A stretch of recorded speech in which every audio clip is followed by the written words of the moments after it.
35-ാം വയസ്സിൽ കിക്ക് ബോക്സിംഗിൽ ദേശീയതലത്തിൽ 2 സ്വർണ്ണ മെഡലുകൾ നേടിയിരിക്കുകയാണ് കോട്ടയം സ്വദേശിനിയായ ഡോക്ടർ CK അനു. 3 വർഷം മാത്രം നീണ്ട ചിട്ടയായ പരിശീലനത്തിലൂടെയാണ് ഡോക്ടർ അനു ഈ വലിയ നേട്ടം കൈവരിച്ചത്. കോട്ടയം കൂടല്ലൂർ സാമൂഹ്യ ആരോഗ്യ കേന്ദ്രത്തിലെ അസിസ്റ്റന്റ് സർജനായ ഡോക്ടർ അനുവിനെ ആരോഗ്യവകുപ്പ് മന്ത്രി വീണ ജോർജ് അടക്കമുള്ളവർ നേരിട്ട് വിളിച്ച് അഭിനന്ദിച്ചു.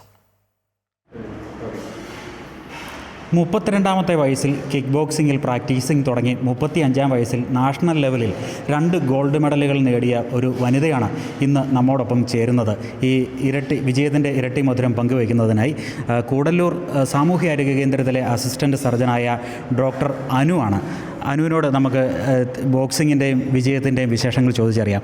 എല്ലാവരും ഈ ഒരു ചെറുപ്രായത്തിൽ തന്നെ പ്രാക്ടീസിങ് തുടങ്ങുന്ന ഒരു വിഷയമാണ് ഈ കിക്ക് ബോക്സിങ്. അതിലേക്ക് എങ്ങനെയാണ് ഈ 32-ാമത്തെ വയസ്സിൽ കടന്നു വരാനുണ്ടായ ഒരു സാഹചര്യം എന്തായിരുന്നു? അത് ആക്ച്വലി എൻ്റെ സെക്കൻഡ് ഡെലിവറിക്ക് ശേഷം ഫിസിക്കൽ ഫിറ്റ്നസ് തീരെ നശിച്ചു പോവുകയും പിന്നെ മെൻ്റലി നമ്മൾ ആ ഒരു സ്ട്രെസ്സിനെ കോപ്പ് ചെയ്യാൻ പറ്റാത്തൊരവസ്ഥ നിൽക്കുകയും ചെയ്തപ്പോൾ ജിമ്മെന്ന രീതിയിൽ തുടങ്ങിയ ഒരു കാര്യമാണ്. ഇടയ്ക്ക് സൺഡേസിൽ മാത്രം കിക്ക് ബോക്സിങ്ങിന് പോയിരുന്നു. അപ്പോൾ എനിക്ക് മനസ്സിലായത് കിക്ക് ബോക്സിങ്ങിൽ നിന്ന് കിട്ടുന്ന ആ ഒരു physical fitness and mental fitness, അപ്പോൾ അതെനിക്ക് വളരെയേറെ സഹായകമായി. പക്ഷേ ഇതിന് വളരെ സീരിയസ് ആയിട്ട് എടുത്തത് നമ്മുടെ കൂടെ ഉണ്ടായിരുന്ന ഡോക്ടർ വന്ദനയുടെ മരണത്തിന് ശേഷം സ്വയം പ്രതിരോധം എന്നുള്ളത് എത്രയേറെ ഇമ്പോർട്ടൻ്റ് ആണെന്ന് എനിക്ക് മനസ്സിലാവുകയും ഞാനിതിനെ വളരെ സീരിയസ് ആയിട്ട് എടുക്കുകയും ജിമ്മൊക്കെ നിർത്തിയിട്ട് ഞാൻ കംപ്ലീറ്റ്ലി കിക്ക് ബോക്സിങ്ങിലേക്ക് മാറുകയും ചെയ്തു. ഇപ്പോൾ ഒരു കോവിഡ് അനന്തര കാലഘട്ടത്തിലാണ് ഈ ഒരു കിക്ക് ബോക്സിങ്ങിലേക്ക് കടന്നു വരുന്നത്. 3 വർഷത്തെ പ്രാക്ടീസ്. അപ്പോൾ എങ്ങനെയായിരുന്നു ഈ ഒരു ആളെ, നമുക്കൊരു ട്രെയിനർ വേണം, നല്ലൊരു ട്രെയിനറെ കണ്ടെത്തുക എന്നൊക്കെ പറയുന്ന വലിയ ഘടകങ്ങളാണ്. എങ്ങനെയാണ് ട്രെയിനറെ കണ്ടെത്തുക? എത്തരത്തിലായിരുന്നു ഈ പ്രാക്ടീസിങ്? ഇങ്ങനെ ഈ മെഡിക്കൽ ഫീൽഡിൽ വർക്ക് ചെയ്യുമ്പോൾ പ്രാക്ടീസിങ് ഒക്കെ എങ്ങനെയാണ് ക്രമീകരിച്ചിരുന്നത്? അത് നമ്മൾ ട്രെയിനറെ കണ്ടെത്തുക എന്ന് പറയുന്നത് വളരെയേറെ ബുദ്ധിമുട്ടേറിയ ഒരു കാര്യമായിരുന്നു എന്നെ സംബന്ധിച്ചിടത്തോളം. അപ്പോൾ ഞാൻ ആദ്യം പാലായിൽ തുടങ്ങി. അപ്പം അവിടെ സോനൽ എന്ന് പറയുന്നൊരു ട്രെയിനറായിരുന്നു എനിക്ക് തുടങ്ങിയത്. പിന്നെ അതിൽ നിന്നും അദ്ദേഹം എന്നെ ഹയറായിട്ട് വിട്ടത്, ഞാൻ സ്ഥിരമായിട്ട് പ്രാക്ടീസ് ചെയ്യണം എന്ന് പറഞ്ഞ് തീരുമാനം എടുത്തപ്പോൾ എന്നെ ഹയറായിട്ട് വിട്ടത് Kerala kick boxing association president Shri Santhosh കുമാറുണ്ട്. അദ്ദേഹം 50-ന് മേളിൽ പ്രായമുള്ള 38 വർഷമായിട്ട് ഈ ഫീൽഡിലുള്ള മാർഷൽ ആർട്ട് ഫീൽഡിലുള്ള ഒരു തികഞ്ഞ ഒരു ഗുരുവാണ്. അപ്പോൾ അദ്ദേഹത്തിൻ്റെ അടുത്തേക്കാണ്, അദ്ദേഹം യാവോലൻ സ്പോർട്സ് സെൻറ്റർ കോട്ടയം നടത്തുന്ന മനുഷ്യനാണ്. അപ്പോൾ അദ്ദേഹത്തിൻ്റെ അടുത്തേക്കാണ് എന്നെ റെഫർ ചെയ്ത് വിട്ടതും പിന്നീട് എൻ്റെ 3 വർഷത്തെ കഠിനമായ ട്രെയിനിങ്ങും കഠിനമായ പരിശ്രമവും എല്ലാം നടന്നത് അദ്ദേഹത്തിൻ്റെ ട്രെയിനിങ് സെൻറ്ററിലാണ്. എല്ലാവരും ഈ ചെറുപ്പത്തിൽ തുടങ്ങുന്ന ഈ കിക്ക് ബോക്സിങ് ഈ 32-ാം വയസ്സിൽ തുടങ്ങുമ്പോഴേക്കും ഇത് അറിഞ്ഞ ഒരു ഫാമിലി, സുഹൃത്തുക്കൾ, അങ്ങനെയുള്ള എല്ലാവരുടെയും ഭാഗത്തു നിന്നുള്ള ഒരു പ്രതികരണം എങ്ങനെയായിരുന്നു? ഫാമിലിയെ സംബന്ധിച്ചിടത്തോളം വളരെ പോസിറ്റീവായിട്ടുള്ള കാര്യം തന്നെയായിരുന്നു. കാരണം എൻ്റെ ഫിസിക്കൽ ഫിറ്റ്നസ് റീഗെയിൻ ചെയ്യുന്നതും ഞാൻ ഓക്കെ ആയി വരുന്നതും അവർ കണ്ടു. അപ്പോൾ ഇനിഷ്യലി ഒക്കെ എന്തിൻ്റെ ആവശ്യമായിരുന്നു എന്ന് ചോദിച്ചിട്ടുണ്ട് കേട്ടോ. ഡെഫിനറ്റ്ലി എല്ലാവരും ചോദിക്കുന്ന ആ ചോദ്യം, ഇതിൻ്റെ ആവശ്യം എന്താ? നിനക്ക് ജിമ്മിൽ പോയാൽ പോരെ, അല്ലെങ്കിൽ വേറെ എന്തെങ്കിലും പഠിച്ചാൽ പോരെ, നിനക്ക് പാട്ട് പഠിച്ചാൽ പോരെ, ഡാൻസ് പഠിച്ചാൽ പോരെ, ഫിറ്റ്നസ് വരുമല്ലോ എന്ന്. അപ്പം എന്നെ സംബന്ധിച്ചിടത്തോളം ഞാൻ പല കാര്യങ്ങളും ട്രൈ ചെയ്ത് നോക്കിയിട്ടുള്ള ആളാണ്. പക്ഷേ എനിക്ക് വന്നെത്താൻ പറ്റി, അല്ലെങ്കിൽ എൻ്റെ ഒരു വഴി എന്ന് പറഞ്ഞ് എനിക്ക് തുറന്ന് കിട്ടിയതും അല്ലെങ്കിൽ എനിക്ക് കറക്റ്റായിട്ടൊരു ഗുരുവിനെ കിട്ടിയതും ഈ ഒരു പർട്ടിക്കുലർ ഏരിയയിലാണ്. അപ്പം അത് കാരണം ഫാമിലിയുടെയൊക്കെ എതിർപ്പ് ആദ്യം ഉണ്ടായിരുന്നത് കംപ്ലീറ്റ്ലി മാറുകയാണ് ചെയ്തത്. എൻ്റെ അച്ഛനാണ്, അമ്മ, അനിയത്തി, ഹസ്ബൻഡിൻ്റെ അമ്മ, എല്ലാവരും ഒരേപോലെ നമ്മുടെ ഒപ്പം നിൽക്കുകയാണ് ചെയ്തിരുന്നത്. അത് ഫാമിലി വൈസ്. പിന്നെ കൂട്ടുകാരുടെ അടുത്ത് എന്താണെങ്കിലും കളിയാക്കലുണ്ടാവുമല്ലോ, അതുണ്ടായിരുന്നു. വെറുതെ പോയി ഇടി മേടിക്കല്ലേ എന്നുള്ള ആ ഒരു പരിപാടി ഉണ്ടായിരുന്നു. നമുക്കിവിടെ പ്രാക്ടീസ് ചെയ്യുമ്പോഴാണെങ്കിലും ചെറിയ കുട്ടികളായിട്ടാണ് പ്രാക്ടീസ് ചെയ്യുന്നത്. പ്രാക്ടീസിങ്ങിൻ്റെ സ്ഥലത്തും ബേസിക്കലി ഒരു 25-ന് മുകളിലുള്ള ലേഡീസൊന്നും ഇല്ല.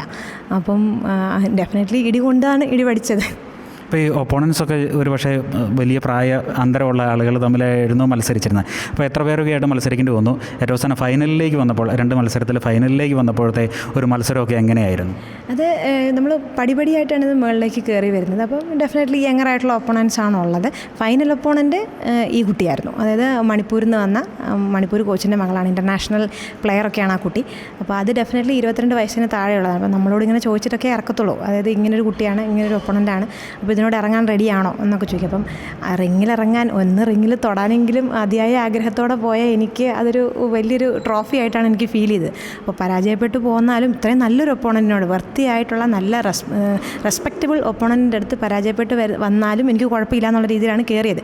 പിന്നെ ആ സമയത്തിൻ്റെയും നമ്മുടെ ഗുരുവിൻ്റെ അനുഗ്രഹം, അതുകൊണ്ടാണ് എനിക്ക് ഗോൾഡ് കിട്ടിയതെന്ന് ഞാൻ വിശ്വസിക്കുന്നുള്ളൂ. മത്സരം എങ്ങനെ ഉണ്ടായിരുന്നു? കട്ടിയായിരുന്നു? കാരണം 3 വർഷം മാത്രം പ്രാക്ടീസ് ഉള്ളൂ, ഇറങ്ങി ഗോൾഡ് മെഡൽ തന്നെ സ്വന്തമാക്കാൻ പറ്റി. അപ്പോൾ മത്സരം എങ്ങനെ ഉണ്ടായിരുന്നു? കട്ടിയായിരുന്നു? മത്സരം കടുകട്ടിയായിരുന്നു. ബിക്കോസ് ഞാൻ കൊടുത്ത കിക്കുകൾ, ഞാൻ കൊടുത്ത പഞ്ചുകൾ മാത്രമാണ് ഞാൻ കൗണ്ട് ചെയ്ത് അല്ലെങ്കിൽ എൻ്റെ മനസ്സിലുണ്ടായിരുന്നത്. തിരിച്ച് വീട്ടിൽ വന്നപ്പോഴാണ് എനിക്ക് കിട്ടിയതും എനിക്ക് കൊണ്ടതും എനിക്ക് മനസ്സിലായത്. നല്ലപോലെ കിട്ടിയിട്ടുണ്ട്. പിന്നെ അത് കുഴപ്പമില്ല. കാരണം നമ്മളെ സംബന്ധിച്ചിടത്തോളം ആ ഒരു പർട്ടിക്കുലർ 1-2 ദിവസം വേദന നിന്ന് അതങ്ങ് പോവും. എന്നാലും നല്ല കട്ടിയേറിയ മത്സരം തന്നെയായിരുന്നു. ശരിക്കും നല്ല കട്ടിയേറിയ മത്സരമായിരുന്നു. ഇപ്പം ധാരാളം മേഖലകളിൽ നിന്ന് അഭിനന്ദനങ്ങളൊക്കെ വന്നുകൊണ്ടിരിക്കുകയാണ്. ആരോഗ്യ വകുപ്പ് മന്ത്രിയൊക്കെ നേരിട്ട് വിളിച്ച് അഭിനന്ദിക്കുകയൊക്കെ ചെയ്തു. എങ്ങനെ തോന്നുന്നു ഇപ്പോഴത്തെ ഈ വിജയം കിട്ടിക്കഴിഞ്ഞുള്ള ഒരു പ്രതികരണങ്ങളൊക്കെ എങ്ങനെയുണ്ട്? വളരെ സന്തോഷം തോന്നുന്നു. ബഹുമാനപ്പെട്ട മന്ത്രി വിളിച്ച് അഭിനന്ദിച്ചതൊക്കെ എന്നെ സംബന്ധിച്ചിടത്തോളം എൻ്റെ ജീവിതത്തിൽ മുഴുവൻ ഞാൻ ചെറിഷ് ചെയ്യുന്നൊരു കാര്യമായിരിക്കും.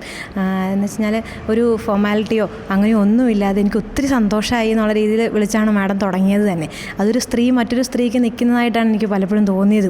മാഡത്തിൻ്റെ സംസാരത്തിൽ നിന്ന് എനിക്ക് തോന്നിയത് ഒരു സ്ത്രീ വേറൊരു സ്ത്രീ ഒക്കെ ഒരു അംഗീകാരം കിട്ടിയപ്പോൾ അത് ഹാപ്പി ആയിട്ട് എടുത്ത് വളരെ സന്തോഷത്തോടു കൂടി അതിനെ അംഗീകരിച്ച് എനിക്കൊരു അംഗീകാരം തരികയാണ് മാഡം ചെയ്തത്. വളരെ സന്തോഷമുണ്ട്. അതേപോലെ തന്നെ ഇപ്പോൾ വീട്ടമ്മയാണ്, ഒരു ഡോക്ടറാണ്, അതിൻ്റെ ഒക്കെ കൂടെയാണ് ഈ പ്രാക്ടീസിങ്ങും കൂടെ നടന്നത്. അതും കോട്ടയം വരെ എത്തി അവിടെ വന്നാണ് പ്രാക്ടീസ് ചെയ്യുന്നത്. ജോലി ചെയ്യുന്നത് കൂടല്ലൂർ, അതേപോലെ തന്നെ ഭർത്താവിൻ കുട്ടികളുമൊക്കെ ആയിട്ട് താമസിക്കുന്നത് പാലായിൽ. അപ്പോൾ ഇത്രയും ദൂരം ട്രാവൽ ചെയ്തൊക്കെ പ്രാക്ടീസിങ് നടത്താൻ എങ്ങനെയാണ് സമയം ക്രമീകരിക്കുന്നത്? എന്നെ സംബന്ധിച്ചിടത്തോളം ഞാനൊരു 10 മിനിറ്റും ചാർട്ട് ചെയ്ത് പോകുന്ന അങ്ങനത്തെ ഒരു പേഴ്സണാണ്. ഞാനൊരു ഡയറിയൊക്കെ ഇങ്ങനെ കൊണ്ടു നടന്ന് അതിലിങ്ങനെ ഓരോ 10 മിനിറ്റും അങ്ങനെ, അതായത് ഇന്ന സമയത്ത് ഹോസ്പിറ്റലിൽ എത്തണം. നമുക്ക് 1 മിനിറ്റ് പോലും താമസിച്ച് നമുക്ക് ഹോസ്പിറ്റലിൽ വരാൻ പറ്റത്തില്ല. കാരണം വളരെ കൃത്യമായിട്ട് തന്നെ പോകണം, സർവീസാണ്. അപ്പോൾ നമ്മൾ ഇന്ന സമയത്ത് അതിന് ഒരു 5 മിനിറ്റ് നേരത്തെ വരണം. അപ്പോൾ അതിനനുസരിച്ച് കാൽക്കുലേറ്റ് ചെയ്യും. കുട്ടിയെ സ്കൂളിൽ വിടുന്നത് കാൽക്കുലേറ്റ് ചെയ്യും, കുക്കിംഗ് കാൽക്കുലേറ്റ് ചെയ്യും, വൈകുന്നേരത്തേത്, ഇതെല്ലാം ഇങ്ങനെ വളരെ ചാർട്ട് ചെയ്താണ് പോകുന്നത്. അപ്പം അത്രയും ചാർട്ട് ചെയ്ത് പോകുന്നതുകൊണ്ടാണ് എനിക്ക് ആ ഒരു മണിക്കൂർ ദിവസം മാറ്റി വെക്കാൻ പറ്റുന്നത്. അപ്പം ചിട്ടയായൊരു ജീവിത രീതി എന്ന് തോന്നുന്നു എനിക്ക്. മറ്റൊന്നത് ഇപ്പോൾ നമുക്ക് ഇത് ഒരു ഫിറ്റ്നസ്സിന് വേണ്ടി ചെയ്യുന്നു, ഒപ്പം തന്നെ ഇപ്പം മെഡൽ കിട്ടിയതിൻ്റെ ഒരു സന്തോഷമുണ്ട്. അതിനപ്പുറം ഒരു സ്ട്രെസ് റിലീസ് എന്നുള്ള നിലയിൽ ഇത് എത്രത്തോളം റെക്കമെൻഡബിളാണ് ഈ കിക്ക് ബോക്സിങ് അല്ലെങ്കിൽ ഇത്തരം മാർഷൽ ആർട്സുകൾ? ഒരു 100% ഞാൻ സ്ട്രെസ് റിലീസ് എന്നുള്ള രീതിയിൽ ഞാനിതിനെ റെക്കമെൻഡ് ചെയ്യും. അതിൻ്റെ ഇത് മെൻ്റൽ ഫിറ്റ്നസ്, സ്ട്രെസ് റിലീസ് എന്നതിനൊപ്പം തന്നെ ഞാൻ ആസ്മാറ്റിക് ആയിട്ടുള്ളൊരു പേഴ്സണാണ്. അതായത് എനിക്ക് പലപ്പോഴും ബൗട്ട്സ് ഓഫ് ആസ്മ വന്നിട്ടുണ്ട്. അപ്പം അതും ഞാൻ സംശയിച്ചാണ് പോയിരുന്നത്. പക്ഷേ അവിടെ ചെന്നതിന് ശേഷം ഇനിഷ്യലി എനിക്ക് വരുമായിരുന്നു, എപ്പോഴും റെസ്പിറേറ്ററി ഇൻഫെക്ഷൻസ് വരുമായിരുന്നു. കോവിഡ് 2 പ്രാവശ്യമൊക്കെ വന്നതാണ് എനിക്ക്. അപ്പം ഞാൻ അവിടെ പോയി കഴിഞ്ഞ് കഴിഞ്ഞപ്പോഴത്തേക്കും വളരെ സംശയിച്ചാണ് പോയത്. പക്ഷേ എന്തോ ഒരു ഡ്രാസ്റ്റിക് ഡിഫറൻസ് വരികയും ഒപ്പം തന്നെ എനിക്ക് പിന്നെ ബൗട്ട്സ് ഓഫ് ആസ്മാറ്റിക് അറ്റാക്സ് വന്നിട്ടില്ല. അതായത് അത്രയും സിവിയർ ആയിട്ടുള്ളൊരു ഫിസിക്കൽ കണ്ടീഷൻ പോലും വളരെ പെട്ടെന്ന് ക്യൂറായ പോലത്തെ ഒരു ഫീലാണ് എനിക്ക് വന്നത്. അതായത് മെൻ്റൽ സ്ട്രെസ് കുറയുന്നതിനോടൊപ്പം തന്നെ ഫിസിക്കൽ ഫിറ്റ്നസ് പീക്കിലെത്തുന്ന പോലെയാണ് നമുക്ക് ഫീൽ ചെയ്യുന്നത്. അപ്പോൾ തീർച്ചയായും പലരും കിക്ക് ബോക്സിൽ നിന്നും ക്വിറ്റ് ചെയ്യുന്ന ഒരു പ്രായത്തിലാണ് ഡോക്ടർ അനു ഈ രംഗത്തേക്ക് കടന്നു വരികയും വെറും 3 വർഷത്തെ പ്രാക്ടീസ് കൊണ്ട് നാഷണൽ ലെവലിൽ ഗോൾഡ് മെഡൽ, അതിന് 2 ഗോൾഡ് മെഡൽ കരസ്ഥമാക്കുകയും ചെയ്തിരിക്കുന്നത്. വനിതകൾക്കൊക്കെ അനുകരണീയമായ ഒരു മാതൃകയായി മാറിയിരിക്കുകയാണ് ഈ വനിതാ ഡോക്ടർ. കോട്ടയം കൂടല്ലൂർ സാമൂഹ്യാരോഗ്യ കേന്ദ്രത്തിൽ നിന്നും അമൃത ന്യൂസിന് വേണ്ടി പ്രശാന്ത് ജോസഫ്.